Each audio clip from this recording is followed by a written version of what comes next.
마테오가 전한 거룩한 복음입니다.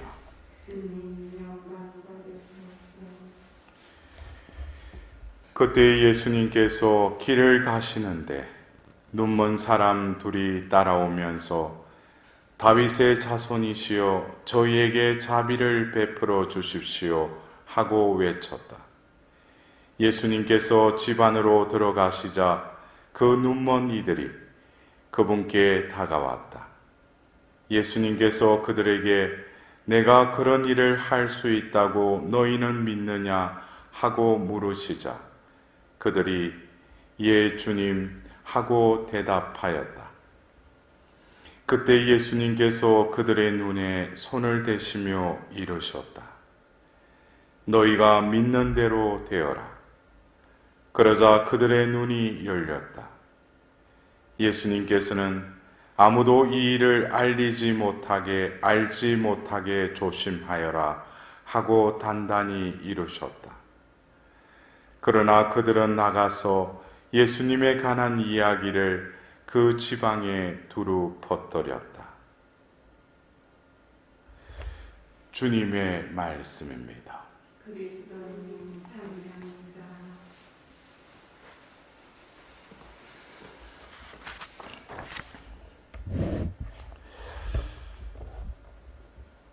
우리가 이 대림 시기에 또 이 미사에 참여하면서 여러분들도 오늘 또 미사의 독서들을 읽고 묵상을 하셨으리라고 믿습니다. 왜 제가 이 말씀드리냐면 우리가 어떤 미사에 참여하는 것보다도 어떤 미사에서 말씀과 또 성찬의 어떤 그 성체성사가 이렇게 재현이 되는데 특히 우리가 이 말씀 전례의 이 말씀이 과연 내가 오늘 이 미사에 참여하면서 이 말씀을 내 마음 안에 갈급하고 또 이 말씀을 내 마음에 담고 미사에 참여하는 신자들이 얼마나 될까? 그러니까 이 말씀 전례에 대해서 그냥 나와서 독서하고 하답성하고 할렐루야하고 복음 읽고 그러면은 그 말씀 전례가 이렇게 진행될 때 분명히 오늘 이 대림 일주간 금요일 전 세계에서 오늘 이사야서 그 29장 17절에서 24절의 말씀 또 하답송의 시편 27편 그리고 마테오복음의 9장 27에서 31절의 말씀이 선포되지 않습니까? 그러면 오늘 이 대림 일주간 금요일에 전 세계에 이 말씀이 퍼진다는 거예요.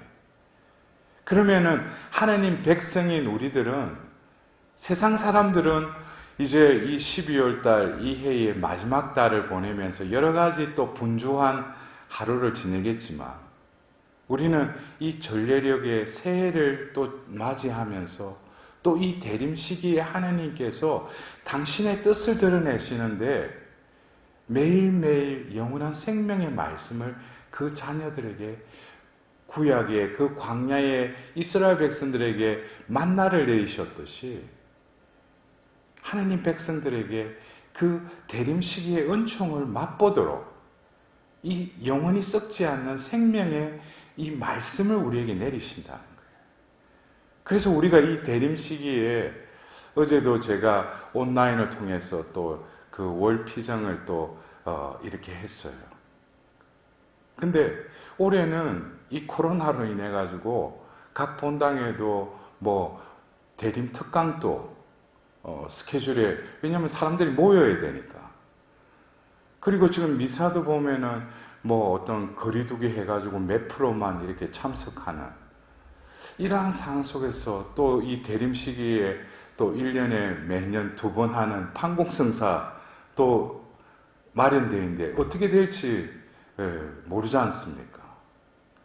우리가 이러한 상황 속에서도 하느님은 이 모든 세상을 주관해 가시면서 또 주재하시면서 당신의 섭리를 이끄시면서 어떻게든지 그 당신의 자녀들은 먹이신다는 거예요. 이끌어 주신다는 거예요. 그래서 우리가 이 세상의 어떤 면에서 이 혼란 중에 있더라도 진정으로 내가 하나님의 자녀라면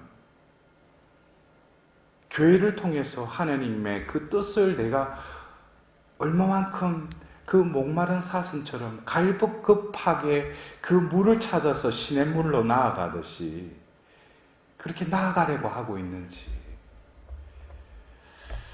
그래서 우리는 이 대림식이 오늘 이 전 세계의 이 말씀 전례, 그래서 우리가 똑같은 이 독서와 이 복음의 말씀도 교회가 어느 시기에 이 말씀을 배치해 두면은 우리가 그 빛도 프리즘을 통하면은 빨주노초 파남보에서 그 색깔이 이렇게 드러나지 않습니까?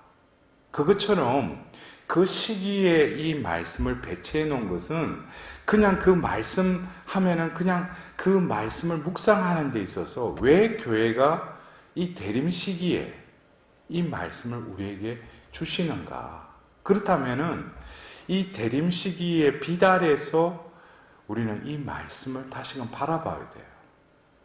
똑같은 성경 말씀이라도 어느 시기에 배치되느냐에 따라서 그 말씀의 그 강조되는 부분, 또 뉘앙스가 조금씩 틀리다는 거예요. 틀리다는 것이 우리 편에서는 모르지만 하나님은 이 말씀을 통해서 당신의 이 대림 시기에 맞는 당신의 그 뜻을 이 말씀을 통해서 드러내신다는 거죠.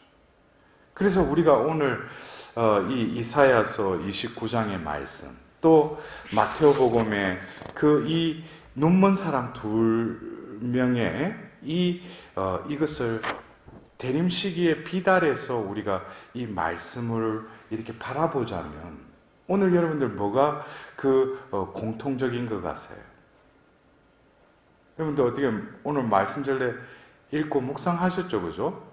근데 저에게는 오늘 먼저 복음서에는 눈먼 2사람이 등장을 해요. 눈먼 2사람. 그리고 오늘 일독서의 이사야서의 말씀을 듣노라면 정녕 이제 조금만 있으면 레바논은 가수원으로 변하고 가수원은 수포로 여겨지리라. 그 날에는 기먹은 이들도 책에 적힌 말을 듣고 눈먼 이들의 눈도 어둠과 암흑을 벗어나 보게 되리라. 그래서 오늘 저에게는 오늘 이 말씀들을 이렇게 바라보면서 이 이사야서의 바로 29장 18절에 눈먼 이들의 눈도 어둠과 암흑을 벗어나 보게 되리라. 이게 언제? 이제 조금만 있으면. 근데 바로 2000년 전 바로 그 예수님께서 길을 가시다가 눈먼 2사람을 만났는데 바로 그들이 이사야서의 29장 18절에 나오는 그 말씀이 어떻게 해요? 그 말씀 자체이신 그 예수님께서 이 말씀을 이루시죠. 눈먼 이들의 눈도 어둠과 암흑을 벗어나 보게 되리라. 그래서 예수님께서는 2000년 전 이 땅에 오셔서 바로 그 구약의 그 예언서의 말씀을 예수님의 여러 가지 그 행위를 통해서 말씀을 통해서 말씀을 이루시죠. 그래서 우리가 대림감서송 이래 보면은 오늘 또 미사 중에 그 대림감사송 첫 번째 감사송을 바치는데 거기에도 이런 내용이 있어요. 예수님께서 비천한 몸으로 첫 번째 오심은 구약의 예언을 이루시고 우리에게 영원한 생명의 길을 열어주셨나이다 라고 바쳐요. 그리고 우리가 지금 이 첫 번째 오셨던 그 예수님의 말씀을 우리는 또 오늘 들었지만 이 대림 시기는 예수님의 첫 번째 오심을 우리가 상기할 뿐만 아니라 우리가 바라봐야 할 것은 뭡니까? 바로 두 번째 오시는 예수님의 그 재림을 우리는 또 준비하고 기다리라는 것이 이 대림시기의 본질이지 않습니까? 그렇다면은 예수님의 첫 번째 오심을 통해서 그 구약의 그 예언의 말씀을 이루셨다면 예수님의 두 번째 오실 때는 그 감사송에 뭐라고 했냐면 예수님께서 영광스럽게 두 번째 오심은 우리에게 상급을 주실 것이니 두 번째 오실 때는 우리에게 상급을 주신다는 거예요. 보상해 주신다는 거예요. 그래서 그 오심을 간절히 기다리는 이들에게는 하나님께서 그 상급을 베풀어 주신다는 거예요. 그래서 우리가 이 대림 시기에 어떻게 보면 우리가 접하는 텍스트는 과거의 예수님의 그 공생애 때 있었던 것을 복음 말씀을 통해서 듣고 있지 않습니까? 그러나 이 말씀은 과거의 한 시점에서 두 소경이 눈을 떴던 그 사건이기도 했지만 오늘 영원한 생명을 말씀을 선포된 이 자리에서도 이 말씀은 어떻게 됐다? 이루어졌다. 그럼 이루어졌다라는 것은 우리도 그 말씀 안으로 들어가서 말씀의 비단에서 예수님을 만난다면 오늘 그 두 소경과 같이 어떻게 돼요? 우리도 눈을 뜨게 된다는 거예요.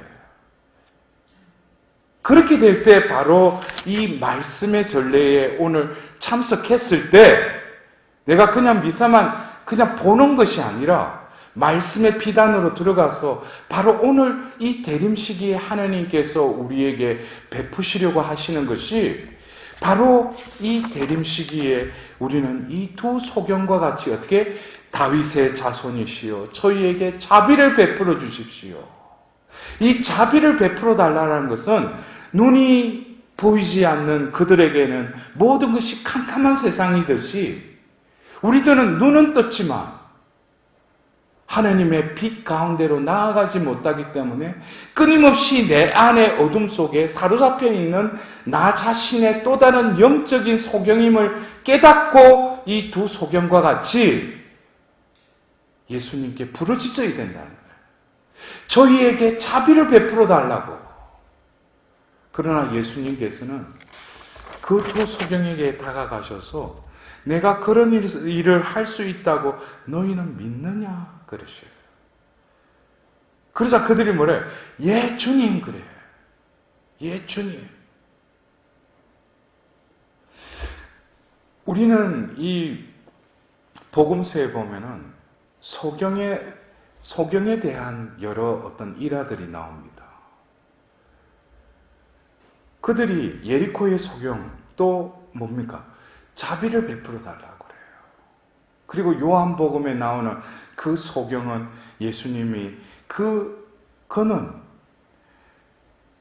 태어날 때부터 무슨 죄가 있어서가 아니라 하나님의 영광을 드러내기 위해서 그가 또 앞을 못 보게 되었다라고 또 말씀하신 적이 있으셔요. 그래서 우리는 이 대림 시기를 지내면서 하나님께서 이 대림 시기에 막가진 은총을 우리에게 베풀어 주시는데 그 은총이 우리에게 임하셔서 우리에게 스며들어야 될 거 아니에요.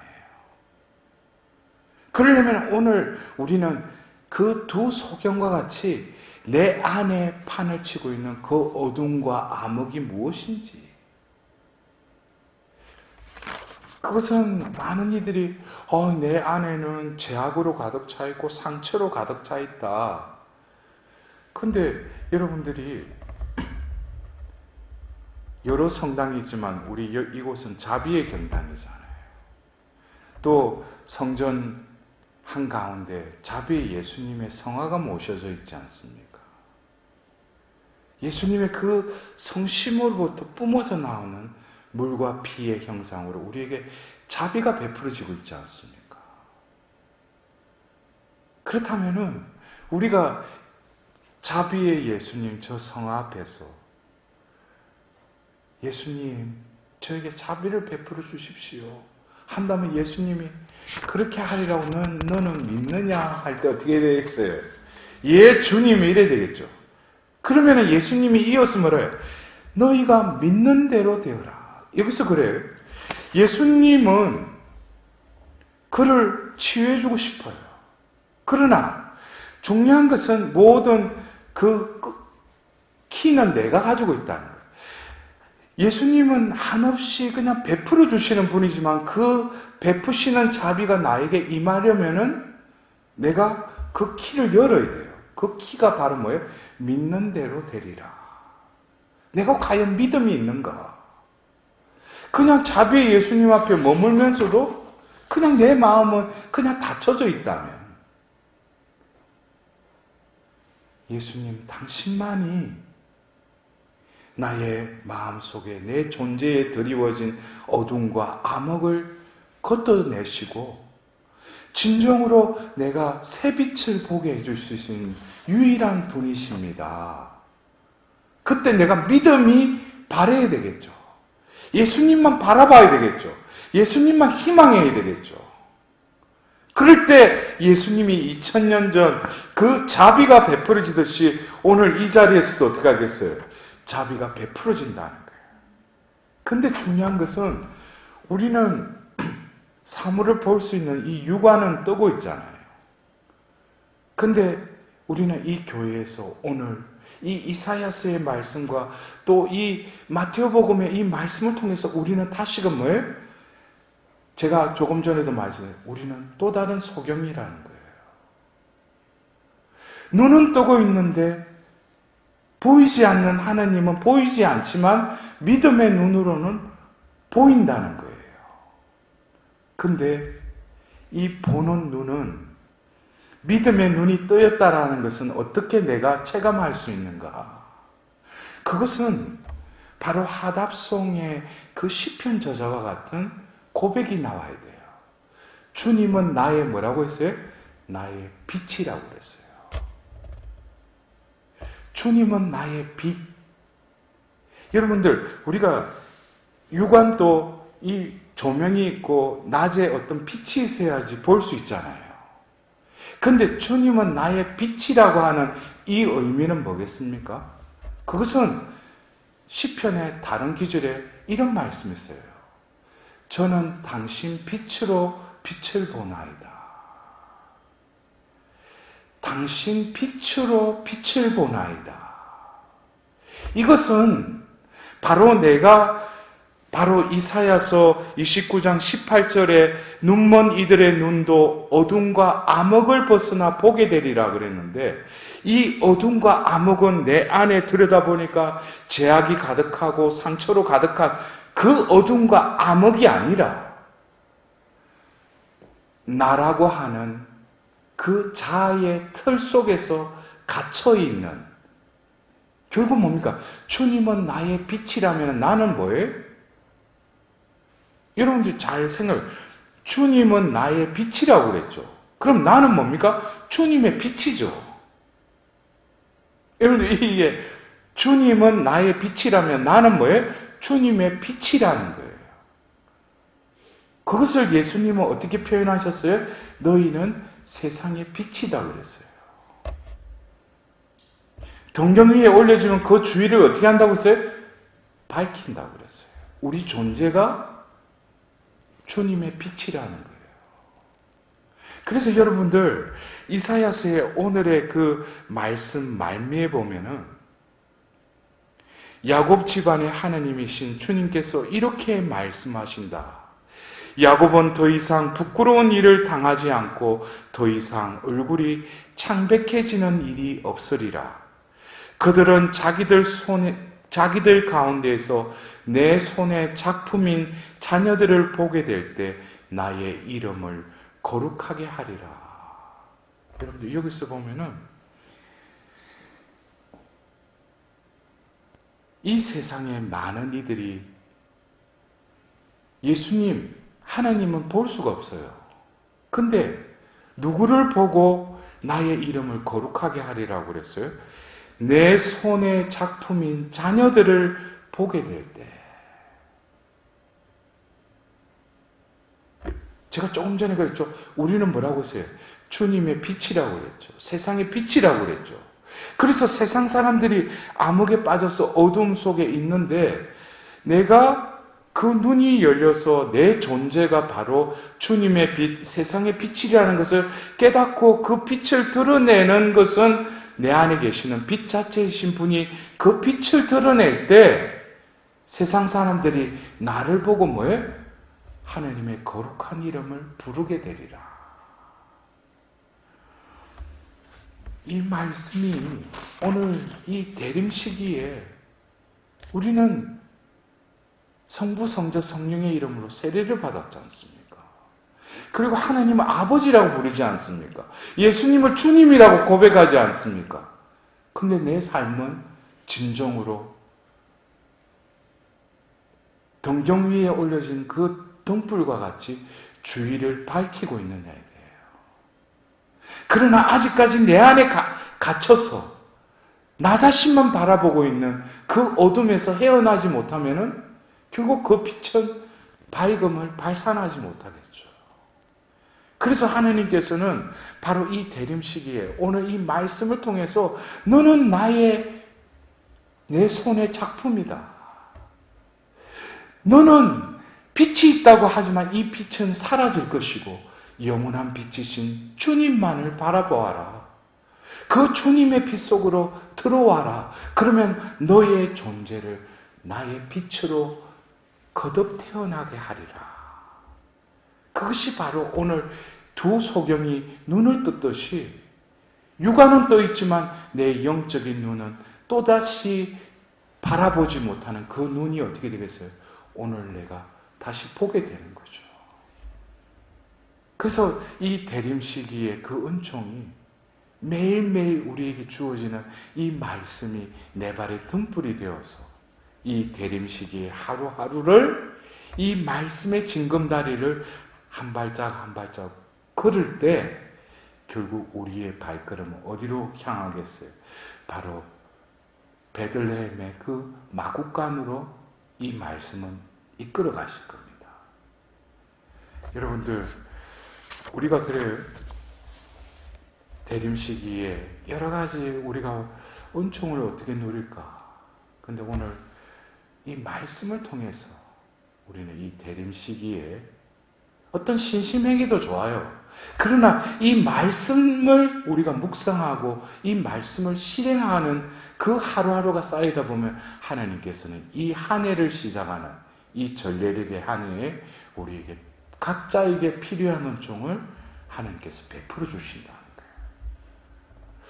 오늘 하루도 이 말씀의 피단에서 거닐고 진정으로 이 대림 시기에 나에게 임하시는 그 은총이 온전히 내 존재에 임하실 수 있도록 오늘 두 소경이 부르짖었듯이 다윗의 자손이시여 저에게 자비를 베풀어 주소서.